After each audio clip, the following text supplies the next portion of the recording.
Gostaria de entender melhor o que é essa asma causada pelo estresse. Então, não é asma causada por estresse, por assim dizer. O estresse piorando o quadro de asma. O paciente já tem uma asma básica.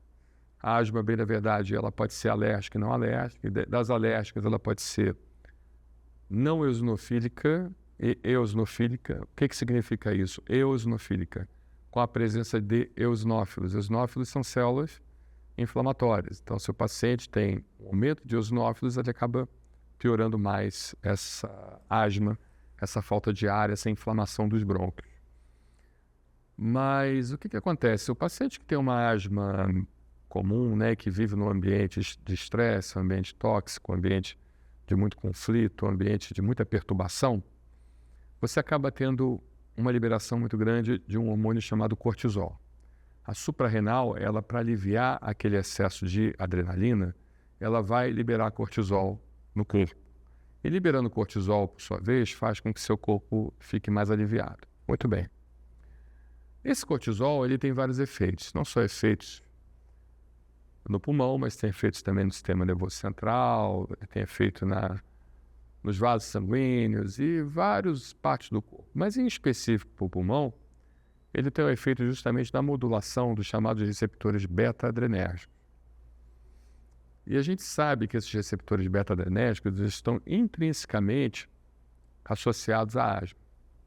Então, por exemplo, quando você tem uma diminuição da quantidade dos receptores beta-adrenérgicos e também uma diminuição da responsividade à medicação desses receptores beta-adrenérgicos, os remédios para asma, ou seja, os remédios inalatórios, não vão funcionar muito bem. Tá? Então, um paciente com asma alérgica, que não sofre estresse, ele tem uma resposta muito mais eficaz do remédio do que um paciente com asma alérgica que sofre estresse. Então, uma das causas é essa situação. Além disso, o cortisol em excesso, ele modula o nosso genes. E nessa modulação de genes, ela justamente faz uma indução, que a gente chama de indução de resposta TH2, ou T2. E essa resposta TH2, ela leva, por assim dizer, um aumento na produção de células que causam alergias, mastócitos, eosinófilos, e todo um ambiente, né, com substâncias pró-inflamatórias indutoras de alergia, como a interleucina 4, 5 e 13, que levam então o paciente a piorar do quadro alérgico. Então, se o paciente tinha uma asma que era controlada, uma asma moderada, uma asma leve, se ele começa a desenvolver estresse crônico contínuo, que chega a ser um estresse tóxico, ele acaba então a piorar muito desse quadro de asma. E fica muito mais difícil de você tratar isso. Tá bom? Então é isso. Acredito que já respondemos tudo, né? Muito bem. E também esse excesso de cortisol acaba diminuindo também as interleucinas que modulam a nossa imunidade, principalmente o interferon gama, interferon alfa e beta, interleucina 10, né? E todo aquele mecanismo de contrabalanço do excesso de alergia que nós temos no organismo. Muito bem. Então, como eu falo assim, né? Infelizmente, se você não tem um ambiente psicossocial adequado, é como você enxugar gelo, né? O paciente nunca vai ficar bom. Você vai fazendo remédio, vai aumentando a dose do remédio, vai mudando de remédio, aumentando mais o custo ainda do paciente, aumentando mais ainda os custos com saúde pública, porque não é só a questão de medicamento, mas o absenteísmo do paciente, o paciente acaba não conseguindo cumprir suas funções e tudo mais. Muito bem. Temos aí mais uma outra pergunta. Desde criança sou hiperalérgico, com quadro de bronquite, dermatite atópica e rinite. Tentei todas as vacinas disponíveis sem sucesso.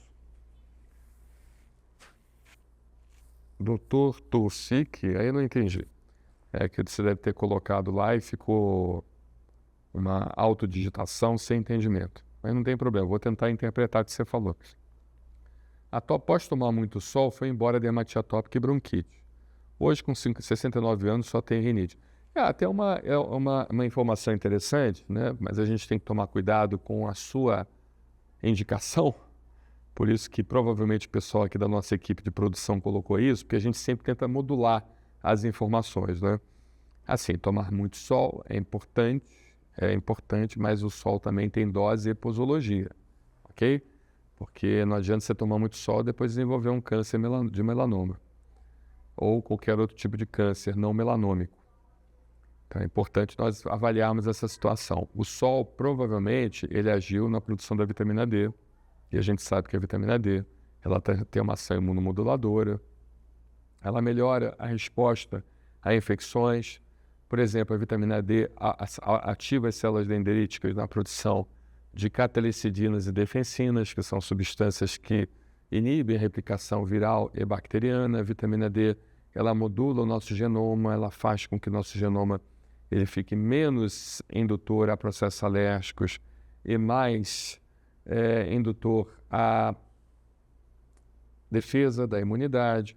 A vitamina D é, por assim dizer, um hormônio, e esse hormônio ele é um esteroide, né? Como se fosse um corticoide, mas é um corticoide que na dose certa não faz mal.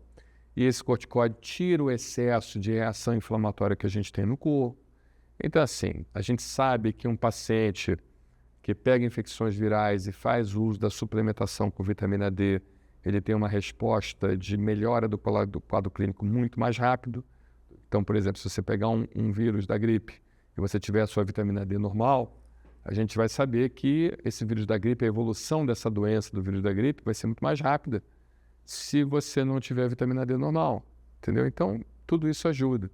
E você tendo menos infecção e você também usando esse imunomodulador, você acaba tendo menos alergia. Então, isso com o passar do tempo pode ter melhorado. É muito bom o seu comentário, mas a gente precisa deixar uma ressalva. Vitamina D é muito bom, mas precisa de orientação médica e somente ser suplementada caso haja deficiência. E outra situação também, tomar sol tem dose e posologia, ok? Precisa ser falado com o médico, não pode se tomar sol em abundância, porque o sol em abundância vai aumentar a possibilidade de alteração genética, e essa alteração genética, por sua vez, vai fazer com que haja um câncer de pele, melanômico ou não melanômico. E melanoma infelizmente, aquela manchazinha preta que aparece, que às vezes internaliza, que a pessoa acha que até ficou curada, aparece uma manchinha preta, deixa isso para lá, não procurei o médico, sumiu. Não sumiu não, ela só internalizou. Ela internalizou e está dando metástase para várias partes do corpo. Então tem que tomar muito cuidado com isso. Por isso que a gente colocou essa pergunta. Um abraço, obrigado aí pelo seu comentário. Excelente, muito obrigado. Tive várias crises de urticária e angedema. Descobri que era devido à alteração por conta da tireoidite Hashimoto. Boa. Comecei o tratamento com bilastina para tireoide e levotiroxina para tireoide, que melhorou em partes. Descobri que a levotiroxina, Puran, está me dando as crises de urticária. Fiquei um tempo sem tomar todos os medicamentos para saber como estou. Parou de coçar, mas quando tomo levotiroxina e urticária, vem com tudo. Fiquei um tempo sem me medicar e não sentia mais nada, mas como preciso tratar a tireoide, fui retornar o tratamento com levotiroxina, pois desencadeou as crises novamente. Tomo bilastina todos os dias, mas custa caro. São 2 comprimidos de dia e 2 à noite. É muita coisa, né? Você quadruplicou a dose, não é contraindicado você quadruplicar a dose, mas o ideal é que a gente tente controlar de alguma maneira. Agora, deixa eu te dar uma dica aqui. Uma dica, mas sempre com a consulta do seu médico, tá? Procura um médico que trate de nutrição, um nutrólogo. Por que eu estou explicando isso? Porque é interessante que você falou que quando você fez uso da levotiroxina, você piorou da urticária, né? Pelo que eu entendi aqui. Deixa eu só ler aqui novamente para ver se eu não entendi errado.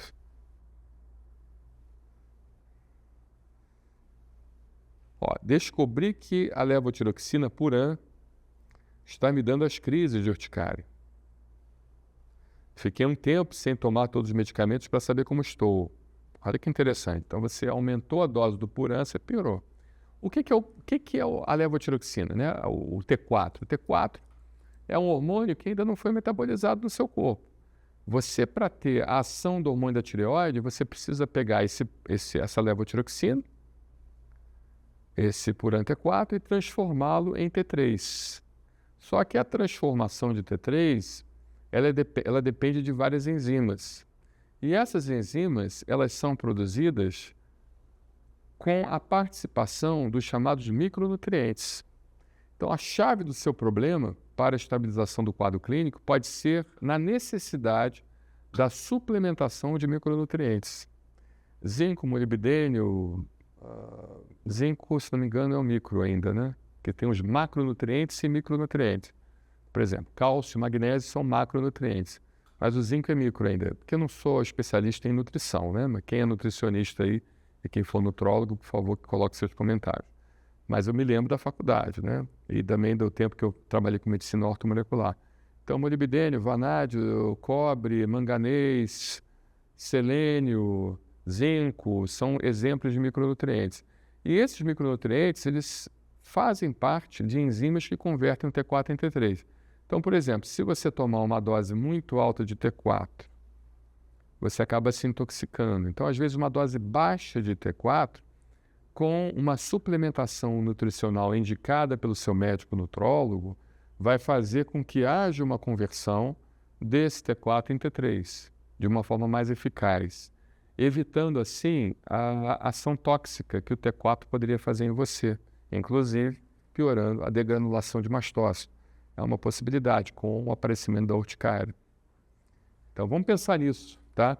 Outra situação também, a gente precisa saber se foi um antitireoperoxidase que está aumentado ou um antitireoglobulina. Porque, por exemplo, se for um anti-TPO, um antitireoperoxidase, isso possivelmente é uma doença que a gente chama urticária crônica espontânea autoalérgica.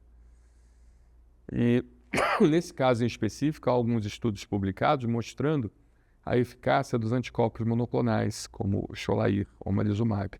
Tá bom? Interessante seu caso. Obrigado aí pelo comentário.